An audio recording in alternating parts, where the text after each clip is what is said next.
اس کے ساتھ ایک خاص حکم بھی ہوتا ہے، دونوں کو ملا کے سمجھنا پڑتا ہے کہ اس میں ان کا استثناء ہے، وہ ایک الگ حکم ہوتا ہے، ایک الگ حکم ہوتا ہے، تو اس کو عام میں سے کچھ لوگوں کو کاٹنا پڑتا ہے، لیکن وہ کاٹنے کے لیے ایک الگ سے دلیل ہوتی ہے، تو اس کو کیا کہا جاتا ہے؟ یہ عام ہے اور یہ خاص ہے۔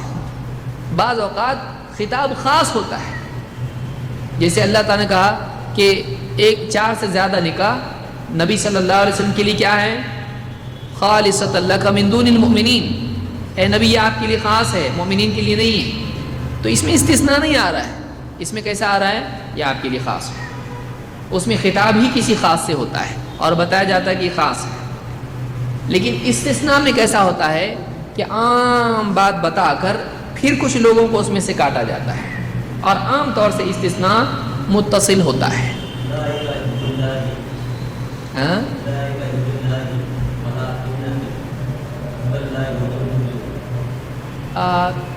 نہیں، یہ تاکید ہے، اس میں یہ الگ ہے، یہ آگے ہم آئیں گے اس میں تاکید کس کو کہتے ہیں اور تکرار کس کو کہتے ہیں، وہ الگ ہے انشاءاللہ 40 وغیرہ میں ہم دیکھیں گے۔ بعض جملے توکیدی ہوتے ہیں، بعض جملے تکرار ہوتی ہے اس میں۔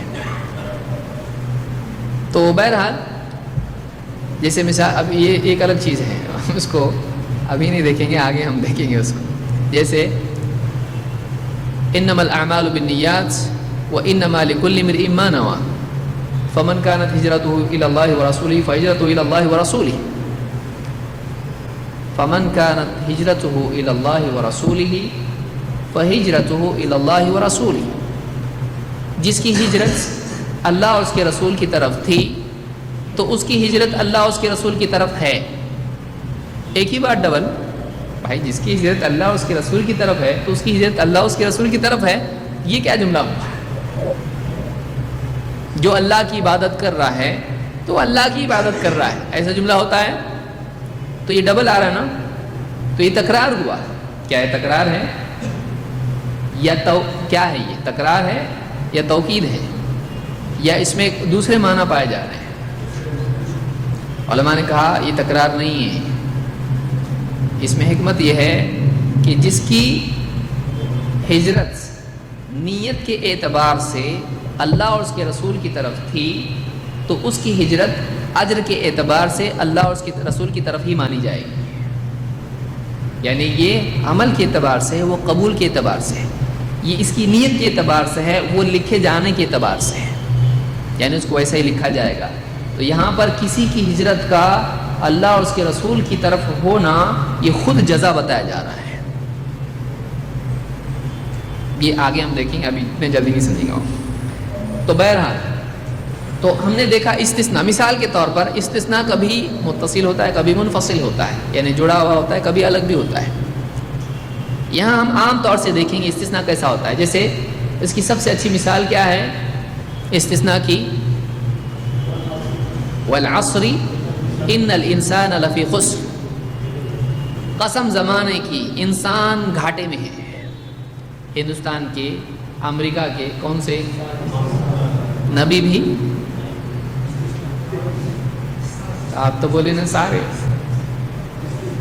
تو انسان گھاٹے میں ہے، تو یہ کیا دکھائی دے رہا ہے؟ یہ عام ہے، لیکن بات ابھی مکمل ہے یا ادھوری ہے؟ ادھوری ہے۔ آگے کیا ہے؟ سوائے ان لوگوں کے الا الذین آمنوا وعملوا الصالحات وتواصوا بالحق وتواصوا بالصبر، سوائے ان کے جو ایمان لائے، نیک عمل کرتے رہے، حق بات کی وصیت کرتے رہے، صبر کی وصیت کرتے رہے، تو وہ گھاٹے میں ہیں۔ ایک کیا ہے؟ وہ جملہ عام ہے، لیکن پھر اس میں سے کچھ لوگوں کو نکال دیا گیا، یہ نہیں، اس میں یہ نہیں آتے، تو اس کو کیا کہتے ہیں؟ استثناء۔ ہم کہیں گے انسان گھاٹے میں ہے، لیکن استثناء ان لوگوں کا ہے جو ایمان و عمل اور حق اور صبر کی وصیت کا ثبوت دیں، تو ان کا استثناء اس میں سے۔ اور ایک مثال بہت عام، لا الہ الا اللہ۔ لا الہ کا مطلب کیا ہے؟ کوئی معبود نہیں۔ آگے کا لفظ کیا بتا رہا ہے؟ سوائے اللہ، یعنی کوئی معبود حقیقی، سچا معبود کوئی نہیں ہے، واقعی معبود کوئی نہیں ہے سوائے اللہ کے۔ تو لا معبود میں سب کا انکار ہو جا رہا ہے کہ نہیں؟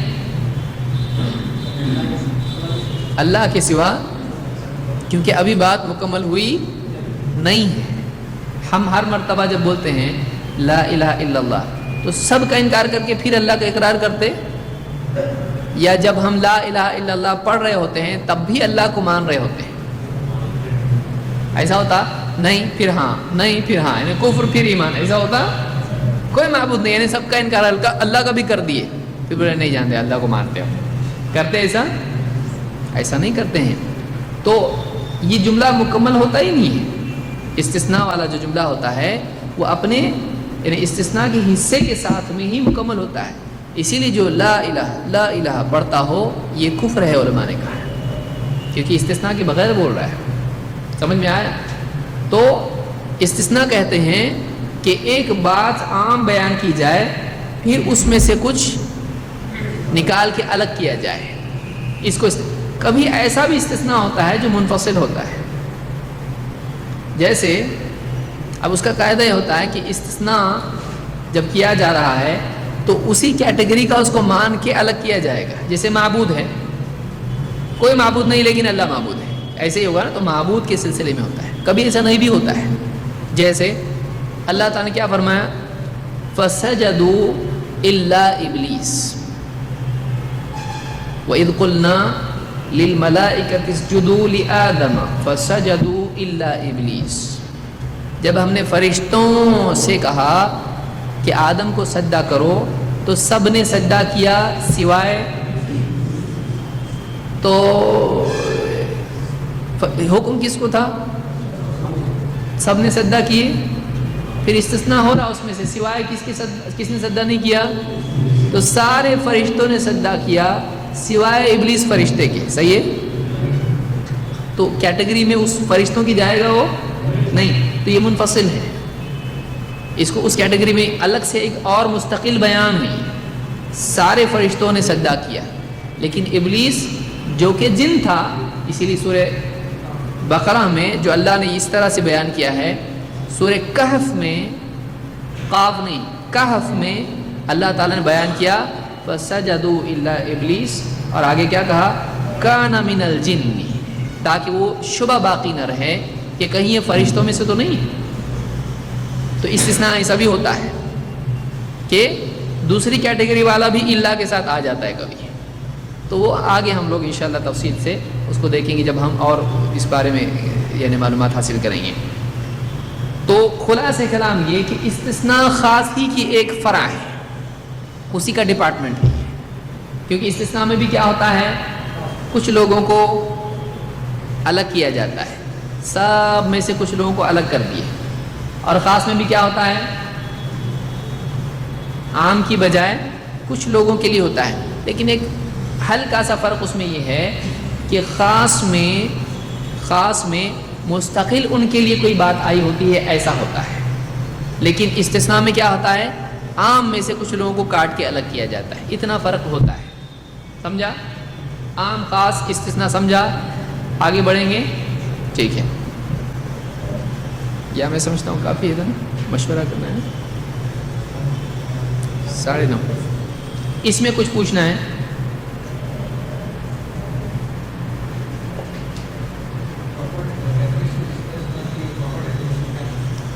کسی گروہ میں سے کچھ لوگوں کو عام سے کاٹ کر الگ کیا جائے، ان الگ کیے ہوئے لوگوں کو مستثنیٰ کہتے ہیں. اس حالت کو یا عمل کو استثناء کہتے ہیں.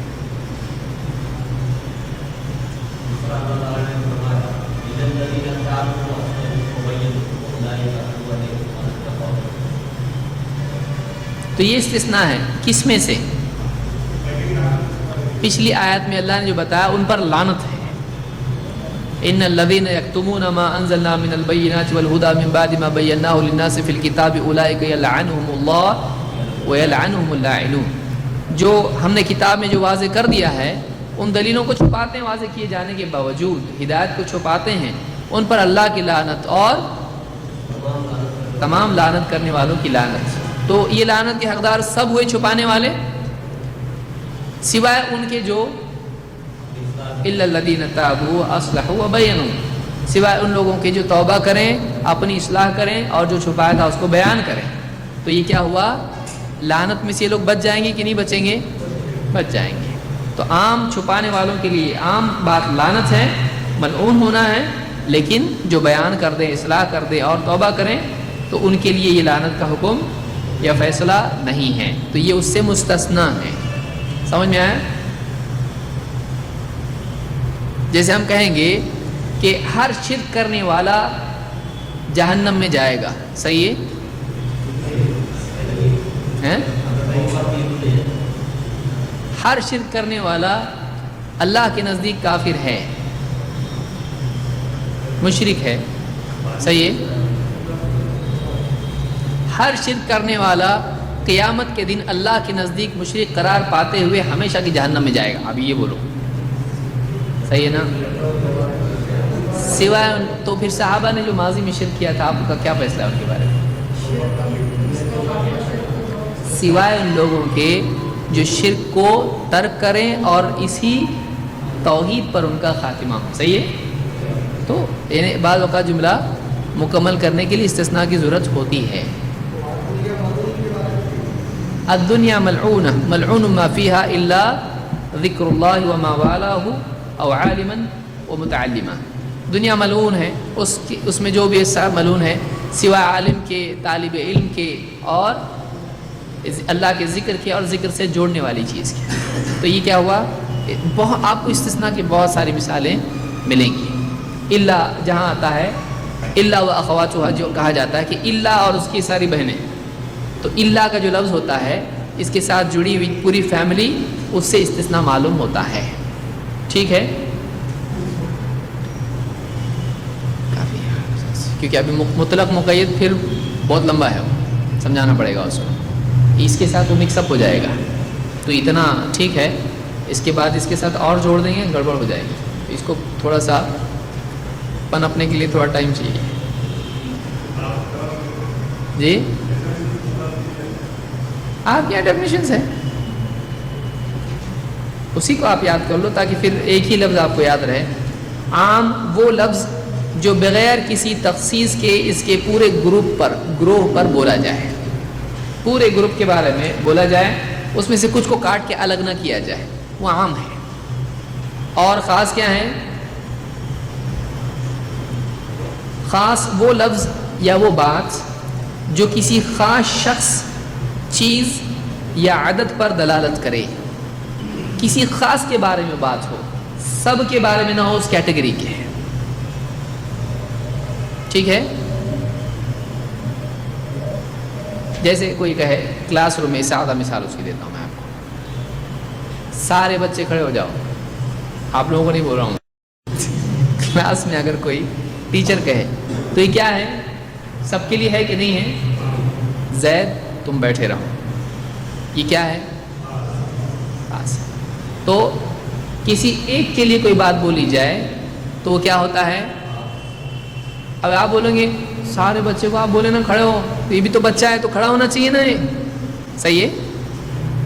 آپ کیا کہیں گے؟ اب اس میں کریں گے کیا آپ؟ ایک حکم تو ہے سارے بچے کھڑے ہو جاؤ، تو زید کیا ہے؟ بچہ ہے بیچارہ، وہ بھی بچہ ہے وہ واقعی۔ تو اب کہا، ٹیچر نے کہا زید تم بیٹھے رہو، تو اب وہ کس پہ عمل کرے؟ میں بچہ ہوں لہٰذا بچوں کو کھڑے ہونے کے لیے کہا گیا ہے، تو وہ بھی حکم ہے، اور زید تم بیٹھو تو یہ بھی حکم ہے، تو کروں تو کیا کروں میں؟ ہاں صحیح ہے نا؟ بات تو درست ہے نا؟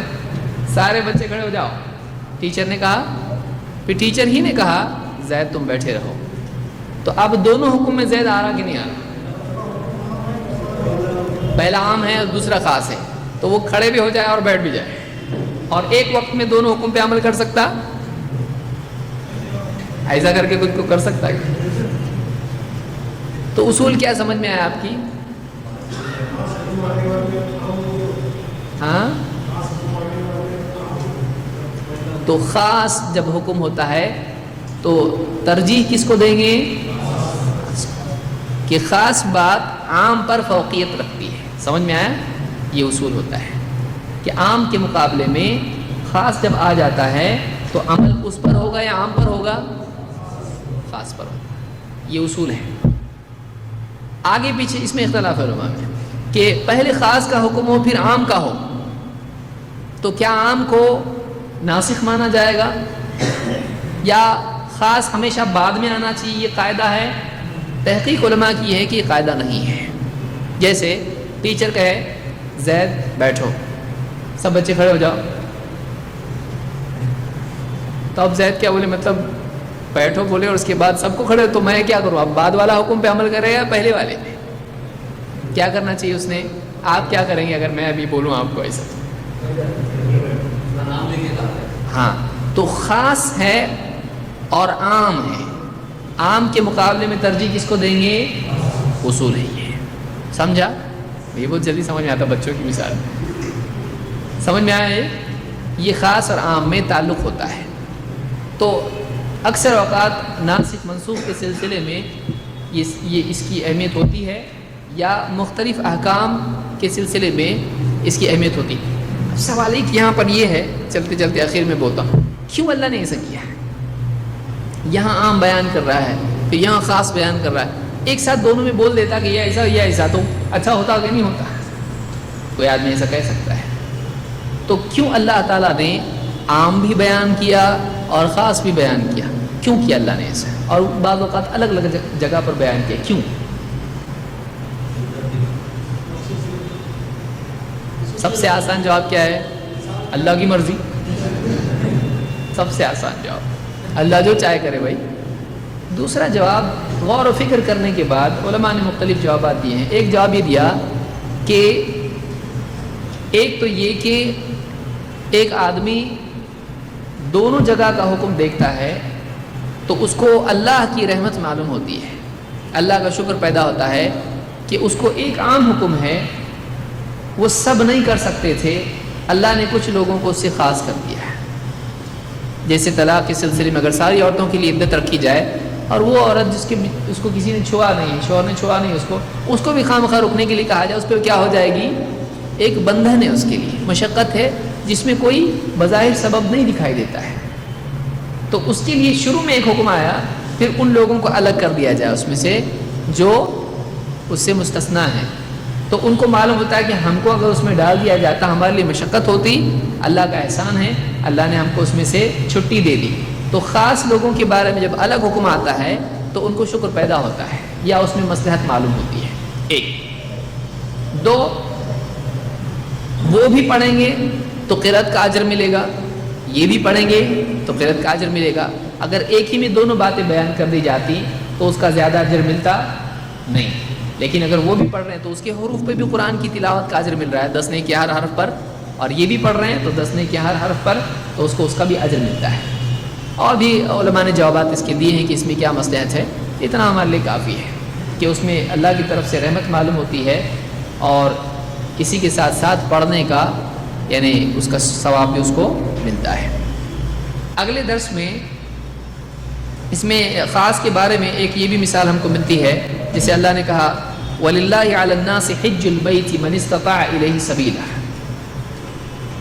یہ استثناء کے بھی ضمن میں جا سکتا ہے اور خاص کے ضمن میں بھی جا سکتا ہے، اور اس میں استثناء کے مقابلے میں خاص کی شان زیادہ ہے، کیونکہ یہاں پر الا لفظ ہے نہیں ہے، یہاں پر ایک قید بتائی گئی ہے. لیکن یہاں پر ایک عجیب انداز اختیار کیا گیا ہے کہ عموم کا انداز اختیار کر کے اس کے بعد خصوص کی قید لگائی گئی ہے، کیونکہ یہ عام میں قید پیدا کر رہا ہے. صحیح ہے. خاص کس کو کہتے ہیں آپ؟ جو عام میں کیا کرے؟ قید پیدا کرے. اور استثناء کس کو کہتے ہیں؟ جو عام میں سے کچھ لوگوں کو نکال لے. دونوں میں فرق ہے نا، ایک بہت ہی باریک فرق ہے. اس کا اینڈ میں نتیجہ وہی ہوتا ہے، یہ سب کے لیے نہیں ہے، یہ لوگ اس سے الگ ہے. استثناء میں بھی ویسے ہوتا ہے، لیکن انداز دونوں کا الگ ہے. خاص میں کیا ہوتا ہے؟ ان کے لیے مستقل ایک قید کے ساتھ ایک بات بتائی جاتی ہے، اور استثناء میں عام حکم میں سے کچھ لوگوں کو نکال کے الگ کیا جاتا ہے. یہاں اللہ نے کیا فرمایا؟ وَلِلَّهِ عَلَى النَّاسِ حِجُّ الْبَيْتِ. لوگوں پر اللہ کے گھر کا حج فرض ہے، لازم ہے. یہ کیا ہوا؟ لوگوں پر یعنی عام ہے. یہ نہیں کہا ہندوستان کے لوگ فلاں زمانے کے لوگ، نہیں کہا اللہ نے، عام ہے، لوگوں پر فرض ہے. لیکن اللہ نے آگے اس سے کیا کہا کہ من استطاع الیہ سبیلا، جو اس کے راستے کی استطاعت رکھتا. یہ کیا ہو گئی؟ عام میں قید ہو گئی. قید ہو گئی نا کہ ہر آدمی چاہے طاقت ہو یا نہیں ہو جائے، پہلے سے حصے سے معلوم پڑ رہا ہو نہیں، لیکن یہ قید اس میں جب جوڑی جا رہی ہے تو معلوم ہو رہا ہے کہ یہ حکم عام نہیں ہے، بلکہ یہ کیا ہے؟ اس کے مخاطب کون ہیں؟ استطاعت رکھنے والے ہیں یا سارے لوگ ہیں؟ کلام کے اعتبار سے تو سب ہیں کیا نہیں، لیکن عمل کے اعتبار سے مطالبہ کن لوگوں سے حج کا؟ سب سے ہے استطاعت رکھنے والے. تو یہ خاص ہے، عام ہے. مسلمان تو سبھی ہے نا، لیکن کیا سارے مسلمانوں سے اس کا مطالبہ ہے؟ کن لوگوں سے ہے؟ تو یہ آیت عام ہے یا خاص ہے؟ خاص. کن لوگوں کے لیے ہے؟ سمجھ میں آ رہا ہے؟ تو یہ بھی ایک مثال ہے خاص کے لیے کہ اس کے مخاطب ہی بعض لوگ ہیں، سب نہیں. مخاطب اور مخاطب میں کیا فرق ہے؟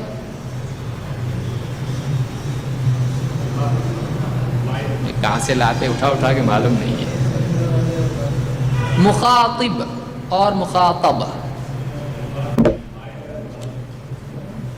آپ بولیں گے آواز تو الگ آ رہی ہے، کچھ تو فرق ہے.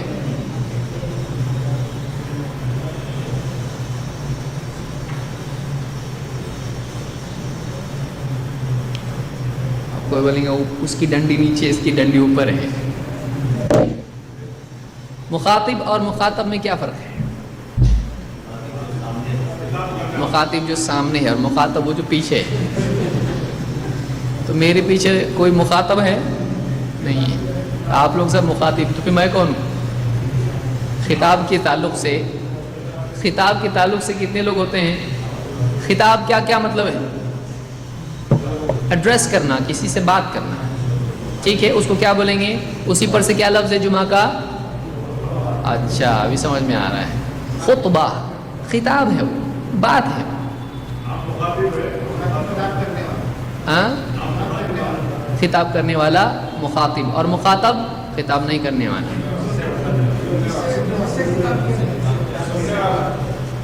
مخاطب وہ جو خطاب کرے، اور مخاطب وہ جس سے وہ خطاب کرے. یہ نہیں کہ جو خطاب نہ کرے، اس لیے کہ جو نہیں ہے ابھی وہ مخاطب ہوں گے نہیں. مخاطب کون ہے؟ جن سے خطاب کیا جا رہا ہے. سمجھ میں آئے؟ ٹھیک ہے، چلیے. تو اگلے درس میں ہم لوگ انشاءاللہ مطلق اور مقید دیکھیں گے، ان کا فرق، اور عام اور مطلق میں کیا فرق ہے ہم وہ بھی دیکھیں گے، تاکہ دونوں میں ایک بہت ہی یعنی ہلکا سا پردہ ہے، تو اس کو بھی سمجھنے کی کوشش کریں گے انشاءاللہ.